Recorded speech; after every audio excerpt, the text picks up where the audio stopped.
आज हम बात करेंगे स्कूल्स ऑफ साइकोलॉजी के बारे में। So basically under the field of psychology we will discuss about the various schools जो कि डिफरेंट थेयरीज को रिप्रेजेंट कर रहे हैं, या इन अदर वर्ड्स इन्होंने अपने अपने पर्सपेक्टिव्स दिए हैं under the field of psychology. तो हम इसी तरह एक एक करके जो हमारे मेन स्कूल्स हैं उनके बारे में हम पढ़ेंगे। सबसे पहले हमारा आएगा दैट इज़ द स्ट्रक्चरलिज्म। ये हमारा अर्लीस्ट स्कूल जो फर्स्ट स्कूल ऑफ साइकोलॉजी जो है वो माना जाता है, और उसके बाद फिर हमारे डिफरेंट स्कूल्स जो हैं आगे इस्टेब्लिश किए गए। तो स्ट्रक्चरलिज्म को पढ़ने से पहले हमने यहाँ पे जो मेन इसके अंदर की पॉइंट्स हैं वो हमने याद रखने हैं। सबसे पहले हमारे यहाँ पे दो मेन पर्सनैलिटीज़ या साइकोलॉजिस्ट हैं, उनके बारे में हम बात करेंगे, that is the Wilhelm Wundt, और यहाँ पे दूसरा है that is the Edward Titchener. तो विल्हेल्म वंट जो है was regarded as the father of psychology. Basically ये पूरा स्कूल उनके आइडियाज़ पे ही बना है। तो फर्दर जो इस्टेब्लिशमेंट हुई it was by one of his student that was the Edward Titchener, that was established at the Cornell university in the United states. ठीक है, तो फिर फर्दर उसकी एस्टैब्लिशमेंट की गई जो उसी का स्टूडेंट था उसके द्वारा। फिर उसके बाद अब यहाँ पे मेन फोकस क्या है, अब यहाँ हमारे स्ट्रक्चरलिज्म से ही क्लियर हो रहा है that it basically focus is on the structure of the mind, और इनका जो गोल है is to find the main units और जो हमारे एलिमेंट्स हैं that together makes up the mind. यानी कि इसके अंदर क्या होता है कि हमारे वो जो बेसिक एलिमेंट्स हैं और जो यूनिट्स हैं हम उनको डिस्कवर करते हैं, उनको एनालाइज करते हैं, जो कि साइकोलॉजिस्ट को मदद करेंगे in order to understand, to analyse और to study the structure of the mind. अब यहाँ पे सेकेंड पिक्चर में हमारा एक वर्ड यूज़ हुआ है that is the study of the structure of the mind और द कॉन्शियस एक्सपीरियंस। अब यहाँ कॉन्शियस एक्सपीरियंस मतलब कि हमारा awareness of the external events, या फिर हम इन अदर वर्ड्स हम इसको बोल सकते हैं इमीडिएट मेंटल एक्सपीरियंसेस। अब बेसिकली जो हमारा माइंड है उसको स्टडी किया जाता है इन terms of these mental experiences, जो कि आगे हमारे ब्रेक डाउन होते हैं इनटू स्मॉल बेसिक एलिमेंट्स और यूनिट्स जो हम आगे डिस्कस करेंगे, तो जिससे हम स्ट्रक्चर ऑफ माइंड को जो है फुली अंडरस्टैंड कर सकते हैं। अब स्ट्रक्चरलिस्ट के अकॉर्डिंग हमारी लाइफ में बहुत सारे ऐसे हम एक्सपीरियंसेस जो हैं एक्वायर करते हैं, और इन एक्सपीरियंसेस का एक्यूमुलेशन ही हमारे माइंड में इंक्लूड होता है। बात करेंगे हमारे व्यूज़ ऑफ स्ट्रक्चरलिस्ट की। तो सबसे पहला हमारे पास है कि उनके अकॉर्डिंग जो साइकोलॉजी है it was regarded as the science of the consciousness, तो इसको हम थियोरी ऑफ कॉन्शियसनेस के नाम से भी जानते हैं। सेकंड, हमारा एक उनके अकॉर्डिंग के एक पर्टिकुलर जो साइकोलॉजिस्ट हैं उनका जॉब क्या होता है, is to analyse the human consciousness या फिर कॉन्शियस एक्सपीरियंसेस और the mental experiences in terms of its component parts, जो हम पहले पढ़ चुके हैं। मच एज या फिर सिमिलरली कि एक जो केमिस्ट है वो अपने मैटर को एनालाइज करता है किसको यूज़ करके, उनके जो कंपोनेंट मॉलिक्यूल्स हैं that is in terms of its component molecules. तो इसके अकॉर्डिंग जो हमारी साइकोलॉजी है it was regarded as the mental chemistry.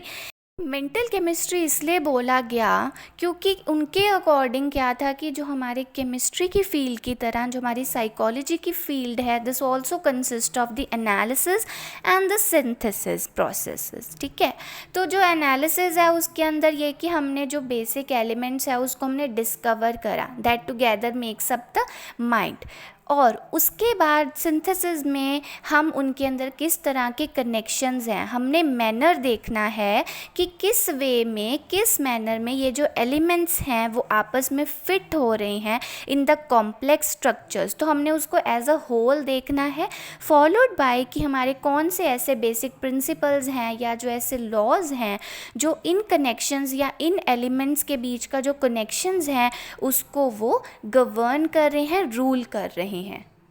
Next है हमारा that is the basic elements of the consciousness.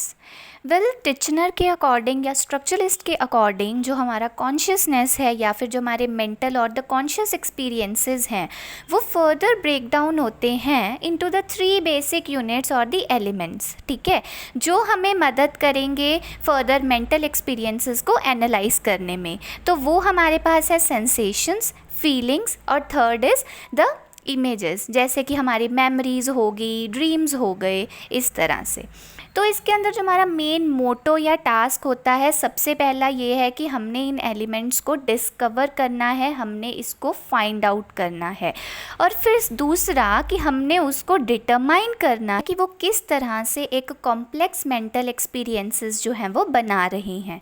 तो बेसिकली जो हमारा टिचनर था उसके अकॉर्डिंग एक स्ट्रक्चर ऑफ माइंड है, उसके अंदर हमारे 30,000 सेपरेट एलिमेंट्स, जो हमारे ये सेपरेट एलिमेंट्स जो हैं ये प्रेजेंट होते हैं, और ये हमारे जो एलिमेंट्स हैं वो कंबाइन होते हैं in to form the complex experiences. अगर हम नेक्स्ट स्लाइड में, जैसे कि हमारा स्ट्रक्चर ऑफ माइंड है, this can be studied in terms of the mental experiences which can be further broken down into और analysed into the 3 basic units और the elements, that is कि हमारे sensations, feelings और images, जो हमारी मदद करेगा to understand the structure of the mind.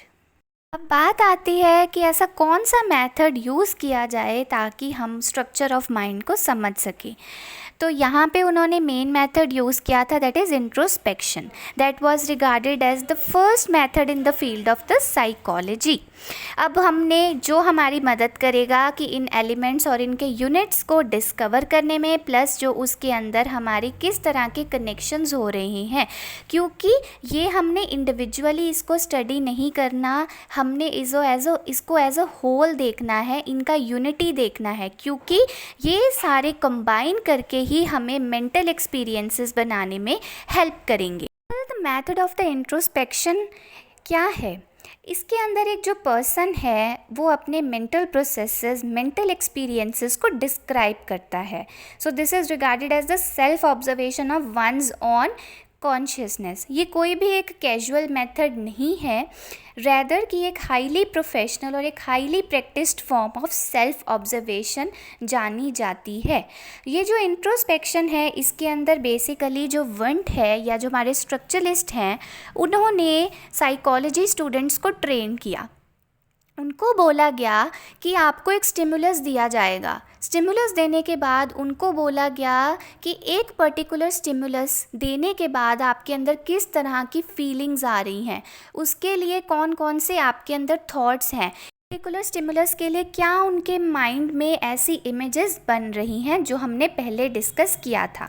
अब ये जो स्टिमुलस है हर पर्सन को जो है दिया जाता है अंडर द कंट्रोल्ड कंडीशन, और हर एक पर्सन की जो ऑब्जर्वेशंस हैं उनके पर्सनल इंटरप्रिटेशंस और उनके प्रीवियस एक्सपीरियंसेस के ऊपर जो हैं वो बेस होती हैं। According to structuralist, human beings को या ट्रेंड स्टूडेंट्स को बोला गया कि तुमने अपने थॉट्स को बहुत ज़्यादा ऑब्जेक्टिवली और लॉजिकली जो है रिपोर्ट करना है। अब हम लास्ट में पढ़ेंगे कि हमारा जो ये स्कूल है उसका किस तरह का इन्फ्लुएंस रहा हमारी साइकोलॉजी के फील्ड के ऊपर। तो बेसिकली ये जो स्ट्रक्चरलिज्म का स्कूल है, नो डाउट कि ये हमारा एक मेन स्कूल जो है माना जाता है, और उसके बाद हमारे बेसिकली बाद में जो डिफरेंट स्कूल्स ऑफ साइकोलॉजी जो है बनाए गए, पर इसका जो इन्फ्लुएंस है वो इतना अच्छा नहीं रहा, और ये जो है स्कूल आज के टाइम पे टोटली डिसअपियर हो गया है, और टिचनर की डेथ के बाद ये बिल्कुल बंद हो गया था। तो दूसरा ये कि हमारा ये जो मेथड इसके अंदर यूज़ किए गए वो बहुत ज़्यादा सब्जेक्टिव थे रेदर देन ऑब्जेक्टिव मेथड। अब यहाँ पे हमारा सब्जेक्टिविटी मतलब कि एक पर्सन जो है वो अपने थॉट्स को डिस्क्राइब कर रहा है और वो बेस करता है उनके पर्सनल एक्सपीरियंसेस के ऊपर, उनके पर्सनल इंटरप्रिटेशंस के ऊपर जो है डिपेंड करता है।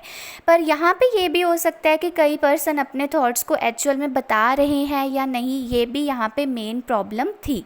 दूसरा, जिस वजह से कि ये जो हमारे रिजल्ट्स निकल के आए वो इतने ज़्यादा रिलायबल और वैलिड नहीं थे।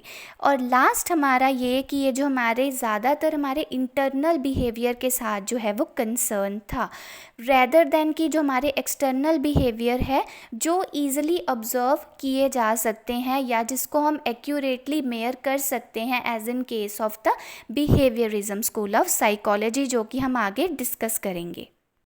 All about the first school of psychology, that is the structuralism. अब नेक्स्ट लेक्चर्स में हम आगे स्कूल ऑफ साइकोलॉजी के बारे में डिस्कस करेंगे। Thank you so much.